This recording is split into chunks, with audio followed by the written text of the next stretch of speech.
নমস্কার বন্ধুরা, আবারও একটা নতুন রেসিপি নিয়ে আমি চলে এলাম। তো দেখতে পাচ্ছ এটা কী বলো তো? এটা হচ্ছে কলা গাছের ভেতরে যে সাদা অংশটা থাকে, এটা হচ্ছে সেটা। তো এটার নাম হলো থোড়। তোমরা অনেকেই জানো, আবার যারা জানে না আমি তাদের জন্যই বললাম। তো এখন মোটামুটি সবাই জানে। তো দেখো একটা একটা করে কীভাবে থোড়টাকে কেটে তার ভেতর থেকে যে আঁশটা থাকে সেই আঁশটা কিন্তু ফেলতে হয়। তো এগুলো সত্যিকার কথা আমার দিদিমা যখন বেঁচে ছিল তখন আমার দিদিমা এগুলো করে করে খাওয়াতো। আমার খুব ফেভারিট ছিল, কারণ দিদিমার বাড়িতে যখনই যেতাম দিদিমা এগুলোকে করে খাওয়াতো। তো দেখো আজকে আমি থোড়টাকে বানাবো ছোলা, আলু আর হচ্ছে থোড়, এইটা দিয়েই বানাবো। তো দেখো আলুগুলোকে ভালো করে আমি ভেজে নিলাম, ওদিকে থোড়টাকে আমি নুন মাখিয়ে রেখেছিলাম। তো এবার আমি দুটো শুকনো লঙ্কা ও সর্ষে ফোড়ন দিয়ে দেবো। আর তারপরেই আমি থোড়টাকে নুন মাখিয়ে রেখেছি, পেঁয়াজ কুচিটাও দিয়ে দিলাম, দিয়ে ভাজা ভাজা হয়ে গেলে এবার আমি থোড়টা দিয়ে দেবো। সত্যি এগুলো এখন খাওয়াই হয় না, কারণ ঠাকুমা তো মারা গেছেন, তোমরা জানো। তো এইসব রান্নাগুলো যখন খাই না, আমার মানে আমার দিদিমাকে খুব মিস করি।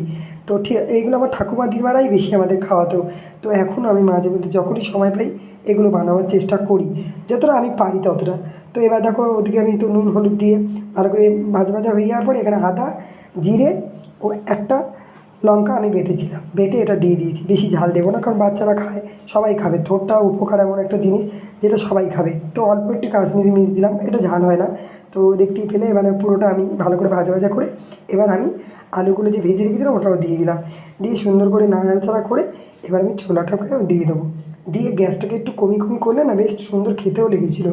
তা দেখো ছোলাগুলোকে আমি দিয়ে দিলাম। তো এইভাবে বানালে না বাচ্চারাও খেতে চায়। আর আমি এইভাবেই বানাই থোড়টাকে। তোমরা কীভাবে বানাও অবশ্যই বলবে।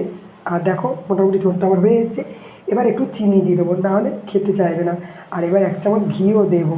প্রত্যেকটা জিনিস পরিমাণ মতো দিলে না খেতেও টেস্ট হয়, আর সুন্দরভাবে মজে গেছে দেখো জিনিসটা। তো এবার আমি নামিয়ে নেবো, হয়ে গেছে রান্নাটা আমার। তো দেখো কত সুন্দর হয়েছে। তোমাদের কেমন লাগলো অবশ্যই জানাবে। তো রাখলাম, আবার পরবর্তী